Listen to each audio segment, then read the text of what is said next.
Hi, hello. This cup does not fit with this video, just saying. But that's me. I have two sides of a personality, you know. My dark side, my light side, my fluffy side, and my not so fluffy side. But today, well, first, hello, it's me, that Divination witch, and I hope you're all well. And today, yes, today, I'm here to talk about Hecate, my mother, my spiritual mother, my goddess, yet again. I'm gonna talk about how she taught me necromancy and what that means. What is necromancy? Because we don't live in the Elder Scrolls world, Tamriel. We don't live in Baldur's Gate, Dungeons and Dragons, Lord of the Ringsy type of world. So what the heck does this even mean? So let's get into it.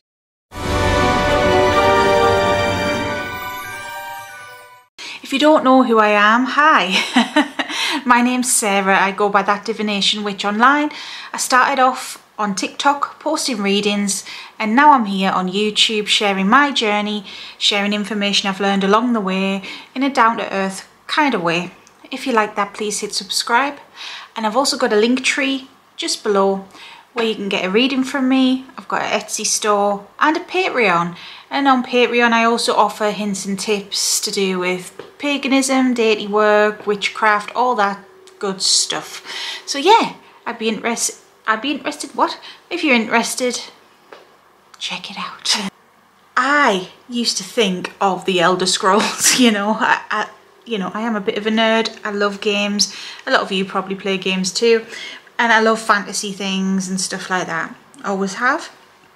And in these games, necromancers are like dark wizardy type people who can raise the dead and have undead armies, you know, fighting for them. And it's a dark thing, you know, it's literally like something you shouldn't dabble in. It's something dark and sinister. And when I first got into witchcraft and was first understanding different types of witches and paths and all these things, the term necromancy was thrown around. And I used to think, what on earth are these people thinking? Why are you calling yourself a necromancer? Zombies aren't real per se. You know, we can't raise skeletons from the dead. So what are you doing? What does this mean? Well, I was ignorant, you know, I didn't realise what it meant.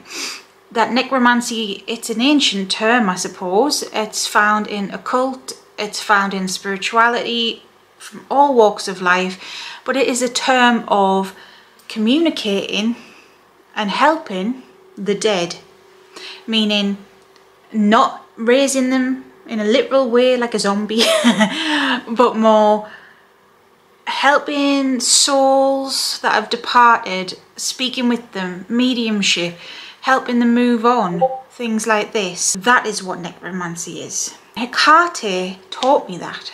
I am going to explain what I mean by taught me and what she's got to do with all of this. So Hecate herself, if you don't know, she is a goddess of witchcraft and sorcery.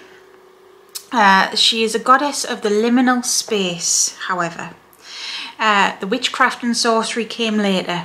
She was always known as a goddess of the liminal space, divine feminine, dark mother, and dark feminine. And the reason she is dark is because of her domain over the dead.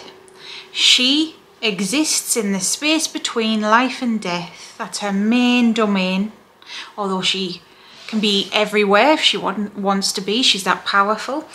But her main domain is between life and death, and she helps spirit get to where they need to be. Even in mythology, if we look back to Hellenic times, which is where a lot of her mythology comes from, not all of it, but a lot of it was recorded then, but she is said to be followed by a horde of restless dead. Which in modern times we would maybe say that's lost loved ones, people who can't move on, people who can't cross over, ghosts. You know, if you think of like people being haunted or houses being haunted. It's those types of spirits. And Hecate has dominion over them. She has power over them per se, because she is a torchbearer and she helps spirits cross over. She helps them get to where they need to be. She can also deal with unruly spirits and not so nice spirits. This is why there's some kind of horror stories about her, which I don't like how much there is about that. Because a lot of people scaremonger in Hecate's name. They say that she can ruin your life and that she can haunt your house and bring all these spirits to you, and like a vengeful thing. She's not like that at all. Yes, these spirits can be around you. It comes with the territory. But unless you've peed her off, she isn't going to do that, and she isn't going to let that happen, you know. As long as you are respectful. I don't see what the issue is. It's never happened to me, touch wood.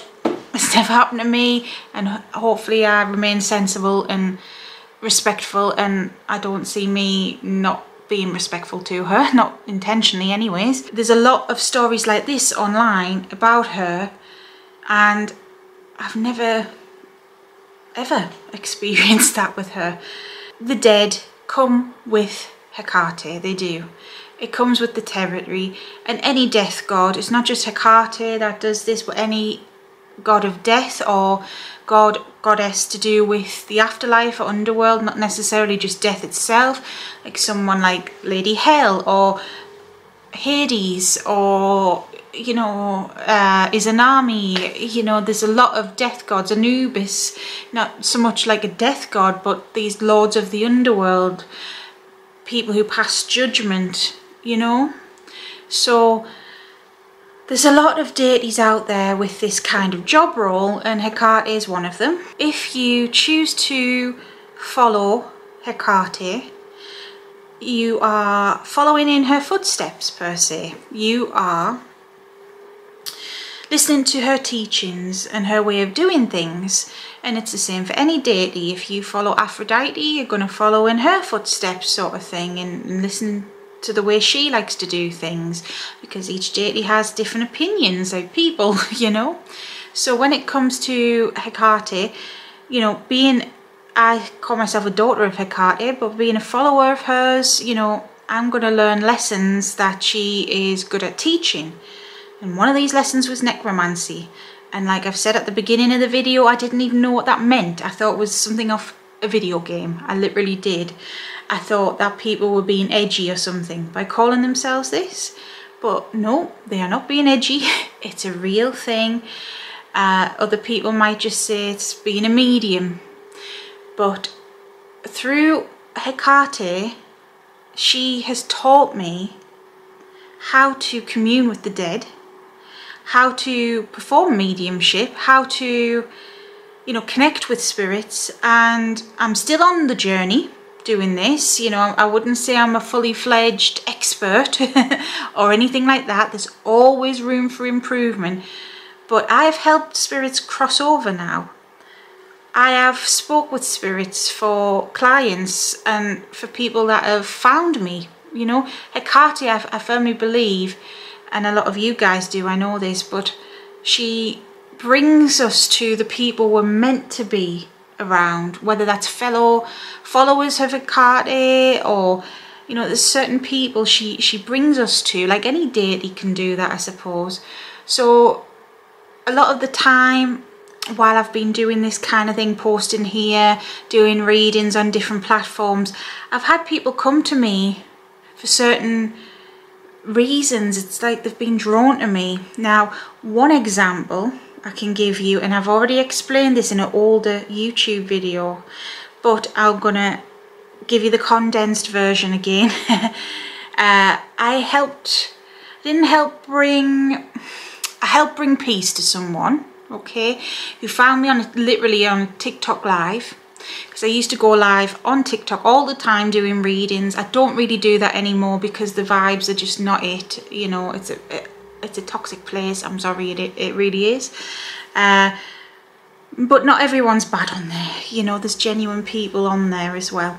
And someone found me while I was live one day, nothing out of the ordinary, They asked about their sister. I didn't realise the sister had passed away. Trigger warning for this story because it is pretty dark, this story of what happened to their sister, and I'll try and say it in the most PC sort of terms for YouTube. But sadly the sister was unalived by somebody who was an adult and they were not an adult, let's just say that. And the person who did it was still alive at the time when the sister found me, and the spirit of the sister who was unalived came to me. And you know, this poor girl, we would have been around the same age. She might have been a little bit younger than me, but something happened to this poor girl that kind of happened to me when I was young too. But it ended very badly for this poor girl. Like I say, she was unalived and her body was not found. Even to this day it wasn't. So of course her living relatives are very distressed over this, all these years have been. And she wanted to know if her sister was at peace, if they would ever find the body, etc. Now the sister herself, I felt extreme love from this spirit, and it was kind of like a kindred spirit. She was putting music into my head to play and things like this at the time. I felt like she was with her family and that, you know, yeah, she was in a better place per se. But she said she was sick of talking about the man who did this to her. Every time you looked up her name, you would see this man because it was in the news and everything. She was sick of him getting recognition. Literally 1 week later, I did a reading just like that, passed a message on. That's the brief version. Thought nothing more of it, was obviously astounded that it happened. That was one of my first prominent kind of mediumship readings. And then a week later, the sister finds me live again and tells me that the man who had unalived this person had died himself in prison. And I was just, whoa, you know, I felt like that gave some form of peace. I'm not saying I did it, because I didn't, you know, I didn't do anything, I didn't intervene in any way, not magically, I just did a reading, that's it. I don't know if Hecate intervened, because she is a very protective lady. She fights for the underdog. She takes no crap. If somebody has been hurt, let's say, she, you know, stands up for them, let's say. So I don't know if she was involved with that. My intuition says she probably was, since she was present during the reading when this poor girl came through. But honestly, the spirit was back, and I felt a sense of relief in a way. And although it's sad that I don't think they know where her body is still, and the spirit wouldn't tell me, that bit is sad, of course. But in spirit, I just felt like this girl was more at peace, and kind of like justice had been served. That's just an example I can give you off the top of my head, because it's one that I will never forget as long as I live. Never. It's totally blew my mind. And I just, to this day, if I think about that, I'm just like, wow, you know, a bit speechless. But that's the condensed version. So, like I say, I am still on this journey with Hecate, and I feel like being a follower of hers, you know, I do her duty on earth per se, helping you guys, you know, if you're interested in her. I feel like I do help lost souls in that way, because I was once a lost soul, I still am to an extent. But I found my purpose per se, and my purpose is to share information about her and be as down to earth as possible. I'm doing it in a different way to others, I suppose. I'm just being me. Nothing fancy, no frills. It's just life. It is what it is, you know. And I think she likes that, you know. It's a different way of sharing things about her. So yeah, I just wanted to share this because, to be honest, I was sitting here a little while. I was asking her in my mind, like, Mother, what do you want me to talk about? Because I've got a list as long as my arm, as long as Santa Claus's list, and I am creatively blocked. I'm like, all right, I need to talk about this. Oh, but I can't. This. Oh, this. You know, I just need to give my head a good shake, get some ideas out, get some videos out. So guys, if you found this useful, let me know. If you've got experiences with this, let me know. You know, if you've got questions, let me know. And if there's anything you want me to cover, let me know and I'll add it to this list, and then hopefully I'll do it. So yes, don't be afraid, and stay safe, stay witchy. Bye.